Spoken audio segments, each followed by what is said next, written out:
Hello, I am Lilu. And I am Cass. This is Cass Lee Productions. Okay, so today we are going to talk about how we write stories together, because I don't know if anyone who watches us is a writer or not. I mean, we have like 11 subscribers. Maybe we'll get more, and when they see this video, I think they will we be have writers. 12. 12? We have 12 now? I think we have 12. We have 12 now! We got a new person! Confetti! So we wanted to talk about how we write stories together, because we do actually a pretty good job of writing solid stories together. We do third-person stories really well. I'll write something, she'll write something. Then I have my family read it, and they can't tell who's who. So obviously we adapt to each other's writing style really well in third person. And then we write first-person stories as well, which I guess we kind of do an easier way for first-person stories, where it comes back and forth. We usually change point of views because it's just easier. I do want to say, oh no. Sorry. There was a bee. I do want to say, I think with third-person stories, if you're co-writing it, I think the goal is to make it seem like the writing style is seamless. Yeah, that is seamless, so it doesn't seem like there's two people writing the story. Right. That is the goal, unless you're doing a third-person switch point of view thing. Right.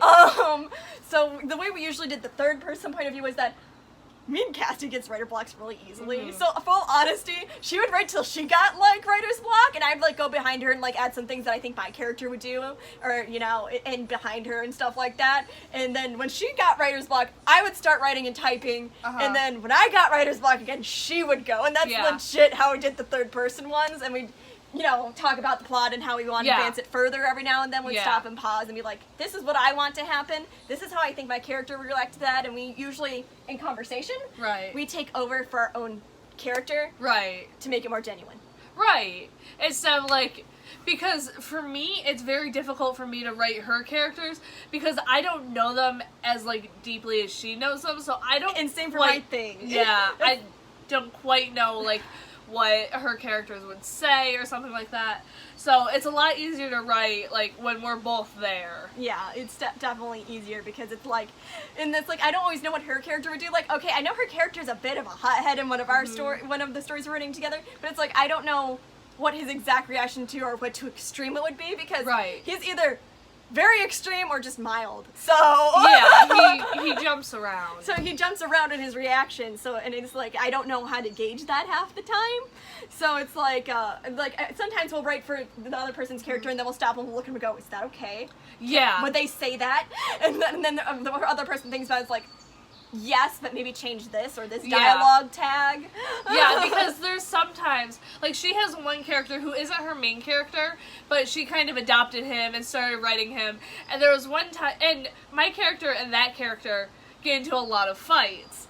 And there was this one time I was writing a fight between them, and I was like, oh, I really want him to say this. Lee, would he say this? And so, or it might have been Lee, I want this character to say something like this. Will you write it so it sounds more like him? Yeah. And so that's the way we kind of do that. Or was it... I don't really describe my character, so Cass has got she'll run a description by me, and she's like, do you think this sounds sort of like he would look like to you? In your head? Because I just suck at finding the right words for things, and I don't actually generally see my characters, but I usually take their personality and try to change that into their looks. I kind of try to do it that way. That works for me. Okay. So the kind of looking kind of generic in some degrees. Was it the character that I created that she's talking about earlier that gets in fights with the other character? She thought it was a kind of perfectionist character. So he had really neat looking hair. I'm like, well, actually, I thought of him more as a laid back character. So he wouldn't have his hair slicked back and everything. He doesn't really care about his appearance. Yeah, because I thought his hair would be slicked back, but I think that's because I'm extremely biased with my character. So I don't like the character we're talking about because my character doesn't like him, and my character thought he had a stick up his butt, basically. And so to me that kind of translated to oh, he would have perfect hair, which evidently he does not. No, he does not. And so it's fun because Narissa's, look, I guess we can tell you the names of the characters. Yeah. Narissa's the name of my main character, Seamus is the name of her main character, and the other one that always gets in a fight with Seamus is named Sino. Yes. Which we confuse sometimes when writing because they both start with an S. She confuses it sometimes. It happened to you at least twice. Only twice. It's happened to her more. Definitely has to me more. But, what is it? I did create Sino, and he was kind of supposed to be, he's technically a side character, but then we decided we were gonna kidnap him at one point in the story, as in he's gonna be along for the ride. Yeah. So, he apparently is now technically a secondary character at this point. Yeah, that's true. But Narissa kind of has, like, a neutral opinion of this character, so she sees him very differently from Seamus does. And she tends to mediate for their fights a lot. Yeah, or she just interjects, just, like, with reason, or with, like, just shut up and do this, please. Yeah. And since Sino is a secondary character, he's in a lot of the stories, so she basically has two characters, and I have one. So a lot of the times with a lot of the other side characters, like barkeepers at the inns, or there was a scene where they went to a thieves guild, I will write those characters, like, be that character for those conversations. Yeah, because we don't want some person hanging up too much, the dialogue of this or that. Right. I did end up making a conversation between Nissa and Sino, so you could see more what I thought for Sino as a character, and Cassie was like, no, you're making me like him, and I'm like, Yeah, because I'm biased, because Seamus doesn't like him, I don't want to like him either. I mean, he's not supposed to be exactly a lovable character, but he is supposed to be a character that you don't just purely hate. Yeah. I didn't want to be a character that that people purely hated. I was like, I want him to have some depth. Not great depth, because he's a secondary character, but depth to some degree.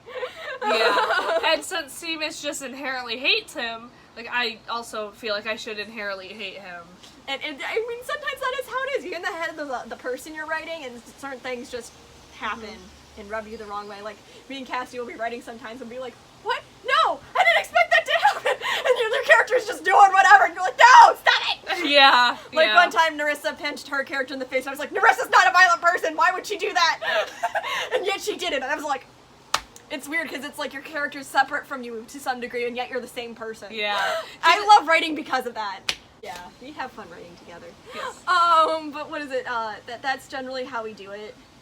And sometimes we deliberate a lot on plot with each other. Yeah.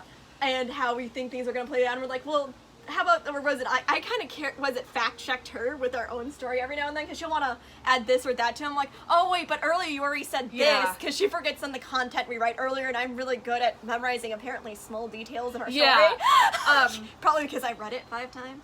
Yeah, I don't reread it that often. And so, like, I'll be like, hey, Lee, like, most recently, hey Lee, what are the colors of the horses? Yeah, and I just remembered Ball Fox like that. I was like, well, Sino's horse is technically a pinto, but honestly, my character wouldn't know the name of the horse, unlike me, because I'm a horse fan.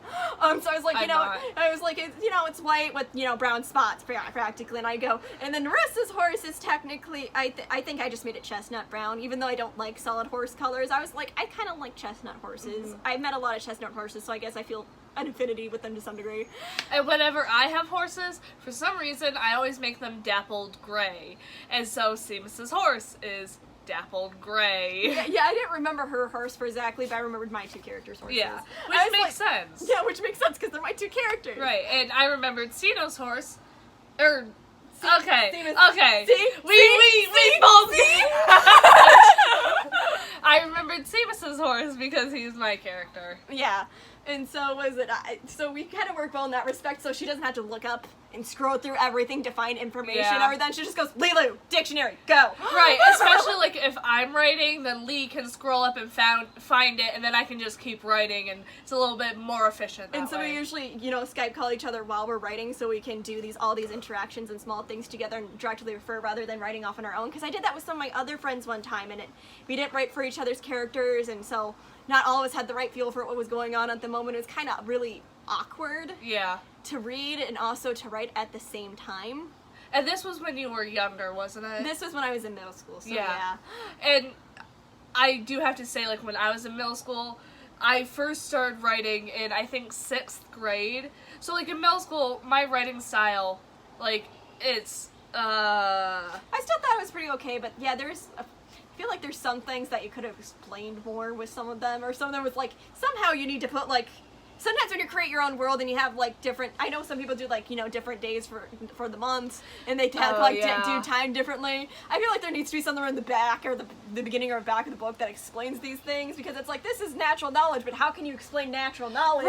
Right. In a fantasy setting, it just doesn't work. So I've never been sure how to deal with that, and she didn't know how to deal with it either, middle school. Yeah, because I remember once, I think one of my stories, I gave Winter a different name. Yeah, and I was so confused when I read it.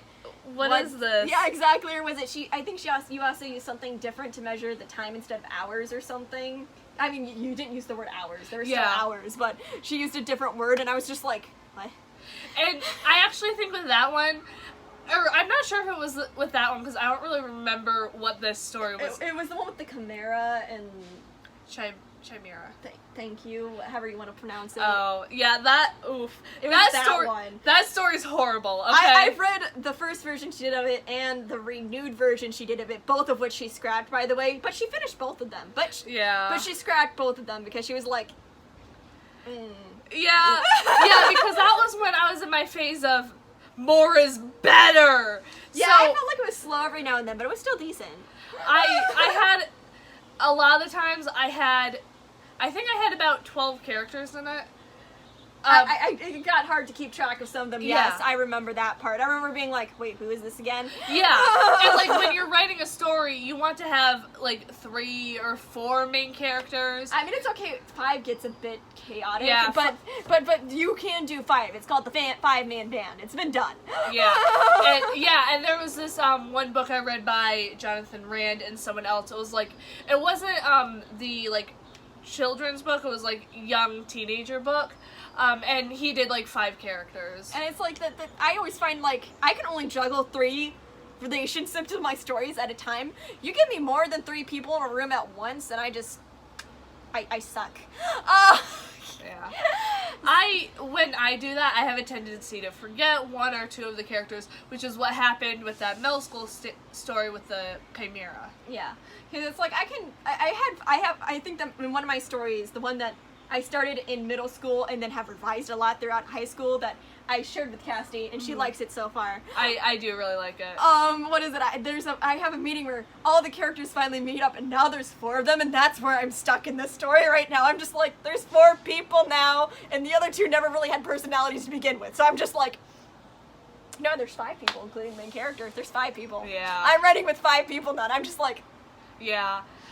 With my story... I think the majority of the time it's just one main character, because the point of view switches back and forth. And then there's like secondary characters who come in for a little bit, and then so I've never had like more than 3 characters I've had to write at that time, unless they're just like side characters, like, oh, there's a crowd or something like that, which doesn't really count because you're not making all of the people in the crowd say things, unless it's like one big thing, like lynch her, you know. Yeah, and technically, what is it? I do have. There's 5 characters in the room at the moment, but when they're in a group alone, there is 4 of them, and this is actually due to a middle school a process when I was younger, that if there was a girl, to make things even, there had to be a guy.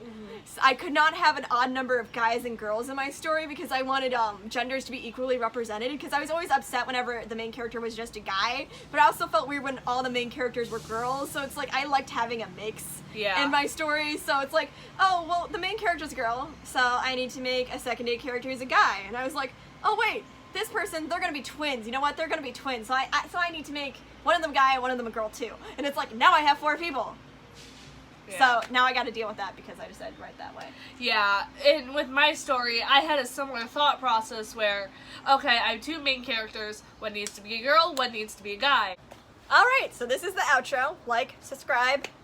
Hope you enjoyed the video, and I don't think it was very funny, but it wasn't as serious as the last one. Hope it helped you write some stories and understand, I guess, our writing style is better. Right.